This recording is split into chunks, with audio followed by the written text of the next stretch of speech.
Minister Umerov, welcome to the program. Can you confirm that the head of Russia's Black Sea Fleet, Viktor Sokolov, is in fact dead or alive? Well, first of all, he is in our temporary occupied territory, so he should not be there at all. So if he is dead, it's a good news for everybody that we are continuing to deoccupy our territory. Do you think you will get the, aren't they called ACTAMs, those long-range missiles from the United States? We have just had a successful visit to United States, so hopefully soon we will see the results.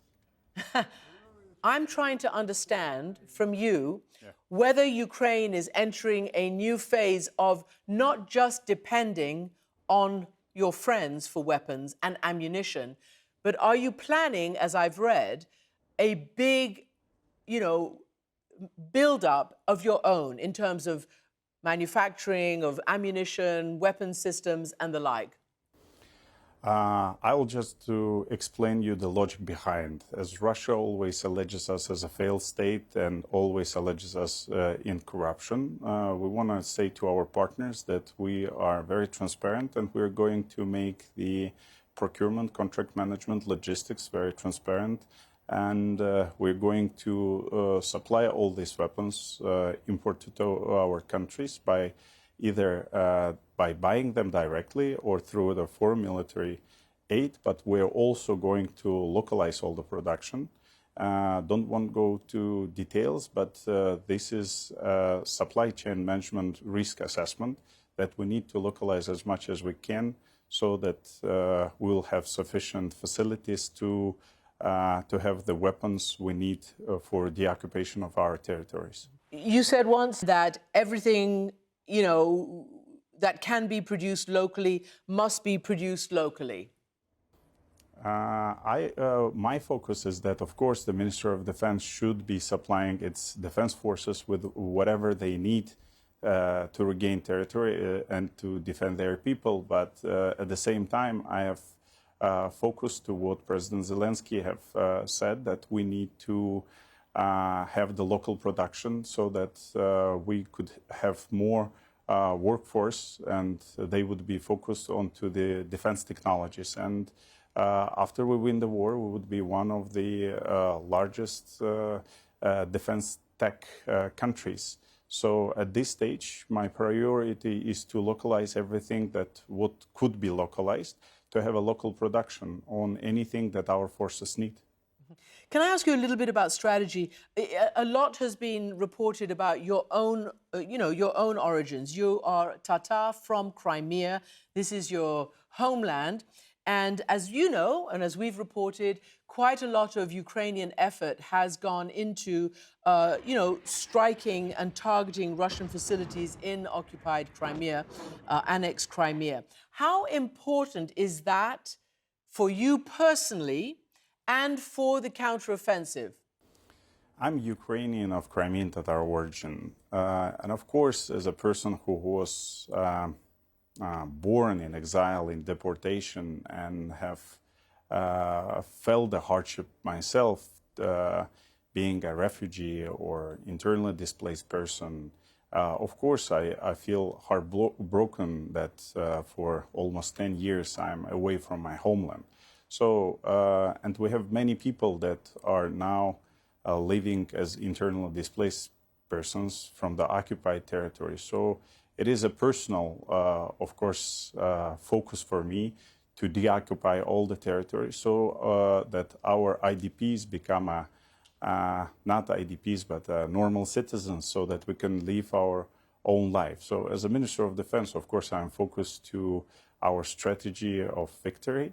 I'm focused to supplying all whatever needed to our soldiers, but at the same time, I will be feeling happy if I'll go back home. Now, corruption. There has been a lot of focus on that, and we have noticed that several of the deputies have been dismissed. 6 out of 7 deputy defense ministers have been dismissed. Is that about allegations of corruption? you have said the whole defense ministry needs to be rebooted. What do you mean? So firstly, we continue our efforts for being very transparent. So we make the very clear assessment on acquisition and sustainment. We're putting the system, very transparent procurement system, a very transparent contract management system, and we'll be probably consolidating and unifying all the defense forces logistics systems. So at this stage, rebooting needed for the new challenges that needs to come. The previous team worked when there was full-scale invasion and there was no system. Many partners, many people have abandoned, but then they regained the confidence. So at this stage, we need to bring the country to victory. So there needs to be a new set of, let's say, targets that strategically we need to get to, and I'm here to make it happen. Let me ask you about weapons that you have been given and weapon systems. So it was announced on Monday that the first of the Abrams tanks have arrived, the M1 Abrams tanks have arrived.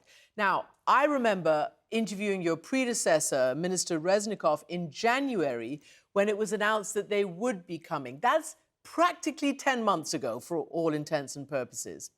That's a long time to wait for weapon systems in your current environment. I mean, do you think that you're getting what you need when you need it? Well, there is always questions, but our focus is a victory. And at this stage, we need more weapons to make the game change. So at this stage, when HIMARS arrived, we made a progress. When tanks came, we made a progress, and soon, hopefully, the jets will come and we will make progress. That's why this war, this strategy of victory needs to be put as a priority, and we need these weapons to regain the territories and have advantage on the battlefield. Let me put to you what a former U.S. ambassador to NATO, Kurt Volker, told me about essentially the game plan. You traveled to meet the international partners, as you said. At Ramstein, you went with President Zelensky to the UN. This is what Kurt Volker told me during that time. Take a listen. Turning it to the U.S. side, I think there is a growing sense that we don't see an end in sight. And you hear that from members of Congress. How much is this going to cost? How long is it going to go on? So there's a frustration there. Can you hear the frustration from the American side? What is the game plan? What is the end game? And how long is this going to go on? End game is that when we reach our internationally recognized borders, we bring Russia to justice and regain our old territories. So the focus should be the winning Russia on our grounds and to make them accountable for all the damages and atrocities they've done. So we need to understand that the people should be helping Ukraine because it's for the national security reasons of their own countries, because Russia will not stop. It will go and go and go. It has been all the centuries for the last 300 years. It was expansion, it was brutality, it was killings. So Ukraine is defending the values that people share, the independence, the sovereignty, the human rights. So we want our people to be happy and be a part of European Union and NATO. So that's why we defend our own values. President Zelensky have given